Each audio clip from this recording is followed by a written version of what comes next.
Minister Hunt's office, this is Rachel. Oh, hi, Rachel. I doubt if I can speak to the Honourable Minister, Greg Hunt.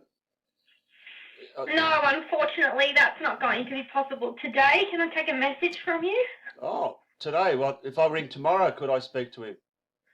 Look, no, probably not. He's actually not in Canberra. He's in Melbourne.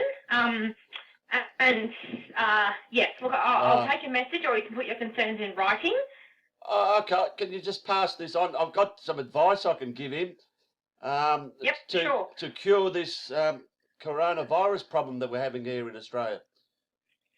Yep, no problem. Yeah. What's that?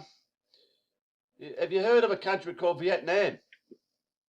Yep, I have.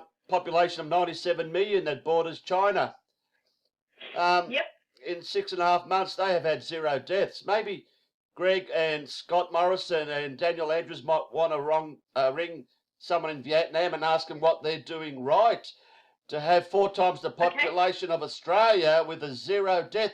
And not only that, they've got only 383 cases, which is less than what Victoria had a few days ago in 24 hours. Can you... Yeah, okay. Yep, no, I can assure you that the Minister and the government are relying on our international neighbours for advice. Okay. Quite readily. So that they've contacted people in Vietnam, have they? You don't... I can't confirm or deny that, but I can let you know that it's definitely relying on advice from other countries who are dealing with similar situations as we are now, but nonetheless, I will pass on that advice for you. Okay, because, you must admit it's a bit strange that a country bordering China where this originated from and 4 times the population of Australia, and Australia being somewhere down below where there's no real, countries bordering us, and how amazing that the 383 cases. I mean, you must find that staggering, don't you, like I do, when I was told this. I haven't really had time to think about it, but I'm going to pass on your feedback, okay? And while you're there, Uganda, which is 45 million people, I know it's in a different continent, but they've had 0 deaths too.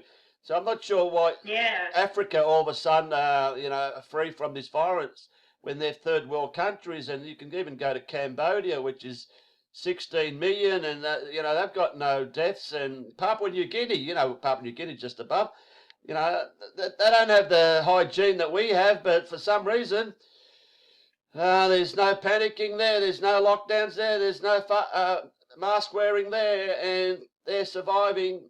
Anyway, if you could pass that on to Mr. Gregory Hunt, and I'd love to hear what he says at his next conference regards that. I'd love to mention Vietnam in his press conference instead of just... Okay, I don't make any promises, all right, but I'll pass that along. I'd like for these people like Greg and the Prime Minister to actually give us some positive thoughts that we might take instead of all this negativity and fear, because a lot of people are committing suicide over this, darling, and you got to feel for these people. Please give us some positive outlook on this supposed coronavirus. I wish you have a lovely day. Please pass on the message. I will. Thank you so much. Bye now. Bye now.